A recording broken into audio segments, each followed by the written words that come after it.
អឡូជំរាបសួរពុកម៉ែបងប្អូនទាំងអស់គ្នាថ្ងៃនេះវិលមកជួបកំសាន្តជាថ្មីថ្ងៃនេះដែរខ្ញុំក៏បានចែកលេខជូនពុកម៉ែបងប្អូនទស្សនាជាការកំសាន្តក្រោយពេលពីសម្រាប់ពីការងារពុកម៉ែបងប្អូនហើយបើទស្សនាវីដេអូនេះសូមលើលោកខុសឆ្គងកន្លែងណាមួយសូមបងប្អូនខន្តីអភ័យទោសនេះជា3អ្នកគ្រួសាររបស់ខ្ញុំកំពុងថតនៅវត្តពុកម៉ែបងប្អូនគឺថ្ងៃដែលបូជាចែកដៃហ្នឹងហើយ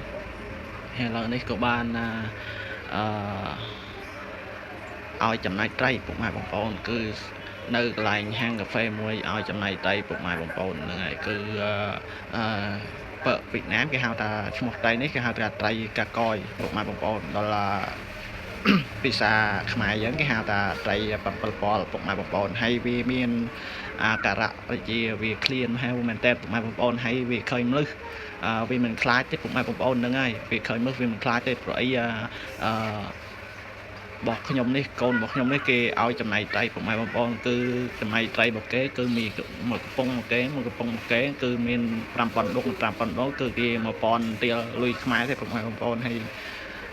បោះឲ្យវាស៊ីអញ្ចឹងទៅវាហែមកពុកម៉ែបងប្អូនឲ្យថា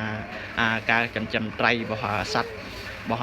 ត្រីរបស់7ប៉ុននៅកន្លែងហាងកាហ្វេមួយនេះគឺគិតជាល្អមែនតើពុកម៉ែបងប្អូនហើយមួយណាមួយនោះមិនក្រោមពី3គីឡូទេបងប្អូនហ្នឹងហើយធំធាត់មែនតើហើយត្រីនីមួយនេះមិនមែនតែទំចំទេពុកម៉ែបងប្អូននេះគឺចំរាប់10ឆ្នាំហើយគឺចំរាប់10ឆ្នាំហើយពុកម៉ែបងប្អូនហ្នឹងហើយ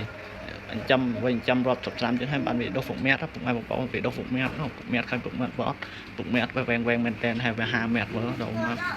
50ម៉ែត្របងធំមែនតើពុកម៉ែបងប្អូនហ្នឹងហើយគឺវារកចំណាយស៊ីនិយាយទៅថាថ្ងៃសៅរ៍ថ្ងៃអាទិត្យនេះមិនច្រើនបើថ្ងៃធម្មតាមិនសូវមិនមើលទេពុកម៉ែបងប្អូនហ្នឹងហើយថ្ងៃធម្មតាយើងមិនសូវមិនមើលទេ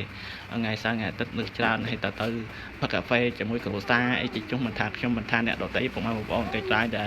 ទិញចំណៃត្រីអាហ្នឹងគេមិនកាប់មិនខំយកឲ្យទិញថានេះយើងចង់ថតឬមួយក៏ចង់ថាបោះចំណៃវាស៊ីលែងជាងទៅតនីការអត់សុខពុកម៉ែបងប្អូនហ្នឹងហើយមើលមិនអត់មើលហាពុកម៉ែបងប្អូនហាធំឡើងមើលយ៉ាងនេះហើយវីដេអូរបស់ខ្ញុំមានតែប៉ុណ្្នឹងទេពុកម៉ែបងប្អូនបើលើលោកខុសឆ្គងមកណាមួយសូមខន្តីអភ័យទោសបាទត្រង់ប្រការណាមួយហើយបើមើលវីដេអូនេះកុំភ្លេចជួយ share ជួយ like ជួយ subscribe ជាខ្ញុំអ្នកមួយផងដើម្បីខ្ញុំមានកម្លាំងចិត្តកម្លាំងកាយកែស្រាយវីដេអូបន្តទៀតពុកម៉ែបងប្អូនអរគុណសម្រាប់លាបាយបាយជួបគ្នានៅឱកាសក្រោយទៀតបាទ